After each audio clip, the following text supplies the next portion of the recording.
একীভূত পাঁচটি ব্যাংকের গ্রাহকদের জন্য একটি দারুণ সুখবর প্রকাশ করলো বিভিন্ন রকম পত্রপত্রিকাগুলো। আপনারা স্ক্রিনে দেখতে পাচ্ছেন বিভিন্ন পত্রপত্রিকাগুলো এই সংক্রান্ত বিভিন্ন রকম প্রতিবেদন, অর্থাৎ পাঁচটি ব্যাংকের গ্রাহকদের জন্য সুখবর প্রকাশিত হয়েছে। আমরা আজকে দেখে নিচ্ছি ঢাকা পোস্ট পত্রিকার প্রতিবেদনটি।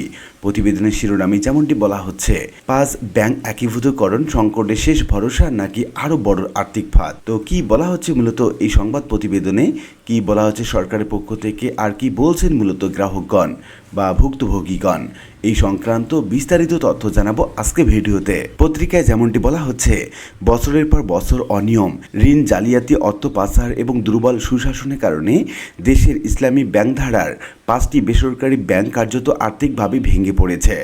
1.5 লাখ কোটি টাকার বেশি মূলধন ঘাটতি, বিপুল খেলাপি ঋণ, তীব্র তারল্য সংকটের মুখে ব্যাংকগুলোকে একীভূত করে সম্মিলিত ইসলামী ব্যাংক গঠনের উদ্যোগ নিয়েছে সরকার। তবে এই সিদ্ধান্ত কি ব্যাংক খাতে নতুন আস্থার সূচনা ঘটবে নাকি আরও বড় আর্থিক ঝুঁকির জন্ম দেবে, সেই প্রশ্নের উত্তর খুঁজতেই ঢাকা পোস্টের 3 পর্বের বিশেষ আয়োজনে আজকে থাকছে প্রথম পর্ব।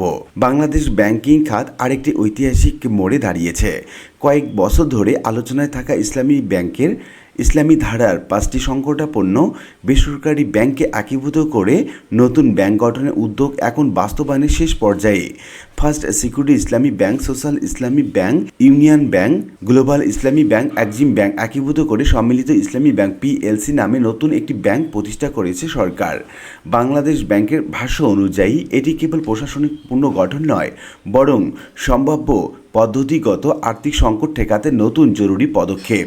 তবে অর্থনীতিবিদ, ব্যাংকার, আর্থিক খাত সংশ্লিষ্ট একাংশের প্রশ্ন, বছরের পর বছর অনিয়ম, ঋণ জালিয়াতি, অর্থ পাচার, রাজনৈতিক প্রভাব এবং তারল্য সংকটে জর্জরিত 5টি ব্যাংকে একত্রিত করলেই কি সংকটের সমাধান হবে, নাকি 5টি সমস্যাগ্রস্ত প্রতিষ্ঠান মিলে আরও বড় একটি ঝুঁকির জন্ম দেবে। বাংলাদেশ ব্যাংকের ফরেনসিক অডিট এবং অ্যাসেট কোয়ালিটি রিভিউ প্রতিবেদনে উঠে এসেছে উদ্বেগজনক চিত্র। 5টি ব্যাংকে সম্মিলিত মূলধন ঘাটতি, 1.5 লাখ কোটি টাকারও বেশি বিতরণ করা হয়েছে। ঋণের বড় অংশই এখন খেলাপি এবং আদায় অযোগ্য। অন্যদিকে লাখো আমানতকারী এখনও তাদের সঞ্চয়ের নিরাপত্তা নিয়ে অনিশ্চয়তায় রয়েছেন। এমন বাস্তবতায় উঠে এসেছে, এই একীভূতকরণ কি সত্যি পুনরুদ্ধারের পথ খুলে দেবে, নাকি একটি কেবল সংকটকে নতুন একটি কাঠামোর মধ্যে স্থানান্তরের চেষ্টা চলছে। অর্থনীতিবিদদের মতে সমস্যাটি শুধু খেলাপি ঋণের নয়, বরং ব্যাংকগুলোর সম্পদের গুণগত মান এমনভাবে ক্ষতিগ্রস্ত হয়েছে যে অনেক ঋণের বিপরীতে বাস্তবে অর্থ উদ্ধার হওয়া সম্ভাবনাও খুবই কম। বাংলাদেশ ব্যাংকের কর্মকর্তারা বলছেন, 5টি ব্যাংকে আলাদাভাবে টিকে রাখা প্রায় অসম্ভব হয়ে পড়েছিল। একদিকে আমানতকারীরা অর্থ তুলতে চাইছেন, অন্যদিকে ব্যাংকগুলোর হাতে পর্যাপ্ত তারল্য নেই। বারবার তারল্য সহায়তা দিয়েও দীর্ঘমেয়াদী পরিস্থিতি উন্নতি সম্ভব হয়নি। এমন পরিস্থিতিতে আন্তর্জাতিক অভিজ্ঞতা বিবেচনা করে একীভূতকরণের সিদ্ধান্ত নেওয়া হয়েছে। লক্ষ্য হচ্ছে নতুন ব্যবস্থাপনা, একক মূলধন কাঠামো, সমন্বিত তথ্য প্রযুক্তি ব্যবস্থা এবং শক্তিশালী তদারকির মাধ্যমে ব্যাংকটিকে ধীরে ধীরে পুনরুদ্ধার করা। কেন্দ্রীয় ব্যাংকের কর্মকর্তাদের মতে পৃথক 5টি ব্যাংক প্রতিষ্ঠানের পরিবর্তে একটি বড় প্রতিষ্ঠানের মূলধন সংগ্রহ, প্রযুক্তিগত সংস্কার এবং পুনর্গঠন তুলনামূলকভাবে সহজ হবে। তবে বিশেষজ্ঞদের মতে কেবল প্রশাসনিক একীভূতকরণ কোনো জাদুকরী সমাধান নয়। মূল সমস্যা যদি সম্পদের গুণগত মান, প্রশাসনের অভাব এবং অর্থ পাচার হয়, তাহলে শুধু নাম বদলালে সংকট দূর হবে না। ফরেনসিক অডিট অনুযায়ী 5টি ব্যাংকের গ্রাহকের মূল আমানত প্রায় 1,58,606 কোটি টাকা। বিপরীতে বিতরণ করা হয়েছে ঋণের প্রায় 1,91,585 কোটি টাকা। এর মধ্যে প্রায় 1,47,000 কোটি টাকাই এখন খেলাপি কিংবা কার্যত আদায় অযোগ্য, অর্থাৎ প্রতি 100 টাকার বিপরীতে 77 টাকাই এখন ঝুঁকিপূর্ণ। ব্যাংকিং খাতের অভিজ্ঞদের ভাষ্য, আন্তর্জাতিক মানদণ্ড অনুযায়ী কোনো ব্যাংকে খেলাপি ঋণ 10% বেশি হলে সেটিকে ঝুঁকিপূর্ণ ধরা হয়। সেখানে এই 5টি ব্যাংকের কয়েকটি খেলাপি ঋণের পরিমাণ 98% কাছাকাছি পৌঁছেছে। এমন পরিস্থিতিতে স্বাভাবিক ব্যাংকিং কার্যক্রম পরিচালনা কার্যত অসম্ভব হয়ে পড়েছে।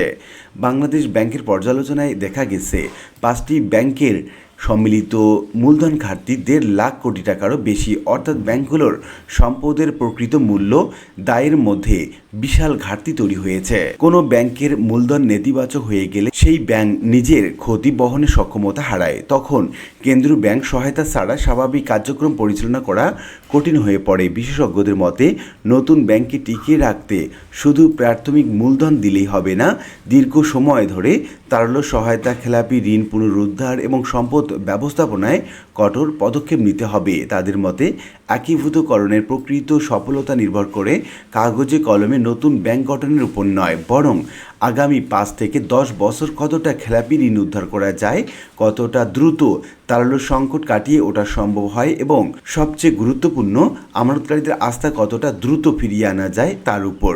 সংকটে থাকা 5টি ব্যাংককে একীভূত করার ঘটনাকে একটি নজিরবিহীন চ্যালেঞ্জ উল্লেখ করে সম্মিলিত ইসলামী ব্যাংকের নবনিযুক্ত চেয়ারম্যান কাজী সাহেরুল হাসান ঢাকা পোস্টকে বলেন, আমি দায়িত্ব নেয়ার পর 1 মাসও হয়নি, তাই এই মুহূর্তে সব বিষয়ে বিস্তারিত মন্তব্য করতে চাই না।